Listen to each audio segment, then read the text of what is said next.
Ito yung mga tinatanong nyo kahapon. Kudita kay SP Alan, bigo ba talaga o delay lang mga kababayan? Okay? Bigo ba talaga o delay lang? Sabi ko nga sa inyo, sino ba talaga ang talo sa nangyari kahapon? Okay? So si Alan Peter Cayetano, inaasahan niya na talaga mga kababayan. Kaya lang may counter itong si Alan Peter Cayetano. Pakinggan muna natin ito.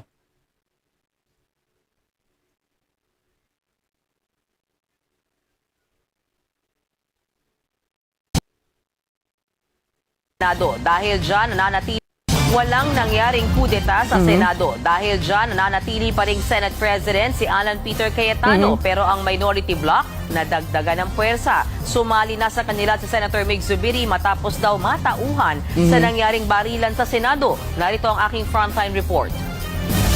I would like to be associated with the minority bloc. As of this time, I would rather maintain my independence, and with what is happening all over, I think I'll be able to perform my tasks very well and my pet programs very well as an independent. Sa kabila ng umuugong na panibagong kudeta sa Senado o pagpapalit ng liderato, nagdeklara na sina Senators Mig Zubiri at JV Ejercito na papanig sila sa minority bloc ni na Senator Tito Soto. Unang nag-abstain ng dalawa na magbotohan ng Senate President sa pagitan ni Soto at ni Senator Alan Peter Cayetano. Ayon kay Zubiri, ayaw niyang maakusahan ng pagiging fence-sitting o neutral. Binatigos nga ako nila, sabi nila na ako'y nag-fence sitting at nag-abstain. Nag-abstain lang ako para have a free hand to vote on which issue that I think is important for the Filipino people. But when it comes to the organization, I would like to associate myself with the minority. Pero kalaunan, inamin ni Senator Zubiri na natauhan daw siya nang magkabarilan sa Senado noong nakaraang linggo. With the handling of the shootout here in the Senate, natauhan ako, nagulat ako para sa institusyon na ito. At napaisip ako ng malalim. I prayed hard and discerned, sought for discernment. And I said, it's about time that we make a stand. Na maiba ang pangyayari sa Senado, na maibilik natin ang dignidad ng Senado. That has never happened in the history of this great body. Si Senator JV naman nagpasalamat na inalok siyang maging majority leader ni Cayetano, pero gusto raw niya maging independent at mapabilang na rin sa minorya. Buwelta dyan ni Cayetano. I also understand. I also recognize that you will say that you will be our number 14, but until the time that we vote, any member, we have to respect their decision and always ascribe good faith. So we will continue to be good friends. Gayunman, kahit nadagdagan ng minorya, 13-11 pa rin ang bilang at walang kudeta sa liderato ni Cayetano, bagamat absent na naman si Senator Bato de la Rosa. Bago ang sesyon, nagpa-presscon ang Senate President. Bukang bibig niya ang kudeta. Una nang magpa-prayer event siya sa loob ng Senado kasama ang ilang religious leaders. What I do not know is if this is the beginning of my journey as the Senate President or if this is a despedida. May Bible version na galing daw Okay, so stop muna natin doon mga kababayan. Kung napapansin nyo, sinasabi ni Alan Peter Cayetano ay hindi ko alam kung ito ba ay beginning ng aking journey or ito ba ay aking despedida, mga kababayan. Tapos meron pang isang statement ito na kung saan si Joel Villanueva ay mamimili na sana ng Senate Majority Floor Leader, mga kababayan. Pinigilan niya. Hindi pa siya daw sigurado kasi ang nangyayari, hindi pa, mga kababayan, establish yung kanilang yung bilang ng majority na pwede pa ngayon sa kasalukuyan ay magbago. Ngayong araw, mga ka-GPnatics, hindi ko sinasabi na baka ngayon mangyari yung palitan pero tuloy-tuloy pa rin ang usapin na kahapon nagkaroon lang talaga ng negosasyon na kung saan nabitin dahil itong si Chis Escudero ay gusto, mga kababayan, na makipag-alyansa dito kay Tito Soto, pero ang gusto niya, siya po ang maging Senate President. Maraming hindi pumayag dyan, maraming kumontra, mga kababayan. Kaya ang counter nitong si Alan Peter Cayetano, may counter siya na sinabi. Pakinggan muna natin ito, mga kababayan. Live another day. Bakit? What happened? Bakit as is, status quo? What do you think happened? Eh, ang ugong over the weekend. First, only to God's grace. Okay, so the 2 weeks na binubuo ito and they were asking me, na-expect na yung ibang pressure. Okay. Pero I have to admit, grabe yung pressure.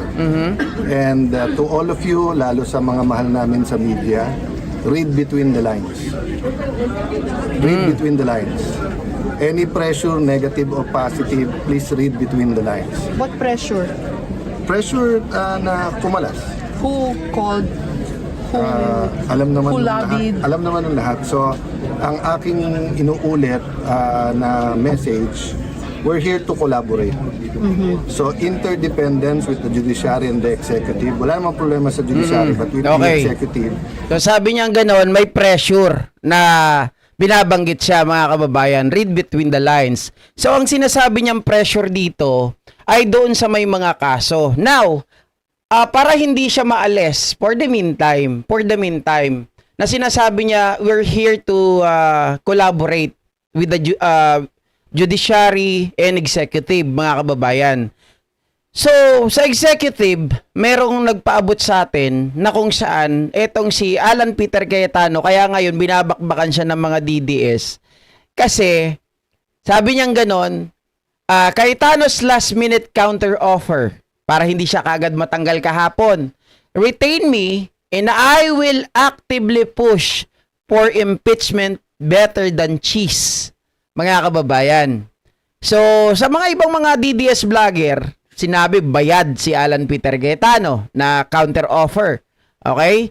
Pero mga kababayan, ang isa pa sa mga inihiling niya, retain me. Panatilihin niyo muna ako and I will make sure, okay? I will actively push for impeachment better than cheese. Kaya nakita natin kahapon, inaasahan ng marami, kung hindi mapapalitan si Alan Peter Cayetano, agad-agad ang mangyayari, gagawa sila ng paraan to delay the convening as impeachment court. Pero hindi po yun nangyari. Kasi dun sa pressure. Sa pressure na subukan mong hindi gawin. Subukan mo na i-delay kagaya ng ginawa ni Chis Escudero at talagang magagalit ang tao. Magagalit ang taong bayan, magagalit ang kapwa mo senador at kikilos sila against you. Ngayon, mga kababayan, meron pa ba? Posible pa ba na mangyari ang palitan? Yes. Posible pa rin na mangyari ang palitan. Pero tinitingnan pa rin nila, mga kababayan, kung ano ang magiging galawan ni Alan Peter Cayetano. Siya ba ay mag-i-stand sa kanyang sinasabi na talagang he will be better pagdating po sa impeachment ni Sara Duterte? Or magiging tuta din ba ito? Nakagaya ng ginagawa niya mula noon pa na pagsisinungaling, paggawa-gawa ng kwento at yung mapalabok na kanyang mga salita para lang sa kanyang pwesto. Remember, mga kababayan, kahit kakampi niya, 'di ba, hinuhudas niya. Kahit kakampi niya kanina, pinarinig sa ating lahat na handa siyang ibigay si Jinggoy without doing anything. Dapat sabi niya, kung ako ang very safe na sagot doon, kung hindi mo ibibigay si Jinggoy Estrada, is that sasabihin mo, we will do every remedy that we have, 'di ba? Para protektahan ang aming kasamahan. Pero sinabi niya maliwanag. Malayong malayo. International kay Bato, local kay Jinggoy. So ibibigay niya. 'Di ba? Ganun maglaro itong si Alan Peter Cayetano. Pero syempre, hindi tayo magtitiwala dito. That is why nakatingin ang gobyerno sa kanya, nakamasid, mga kababayan. At anytime na magkamali si Alan Peter Cayetano, ay mapapalitan siya. Syempre, kung tatanungin niyo ako kailan ba yan, tingnan muna natin, abangan natin, baka mamaya meron na yan. 'Di ba? May salita na nga siya, live another day. Oh. Lalo ngayon, mga kababayan, lalo niyang pinapagulo ang sitwasyon. Nagbabanggaan sila ni Melvin Matibag. Si Melvin Matibag sinasabi walang hawak na baril yung driver. Pero sinasabi naman nila ito daw ay positive doon sa gunpowder. 'Di ba? Maraming maraming eksena, maraming ginagawa mga kababayan na ilihis ang mga kwento dito.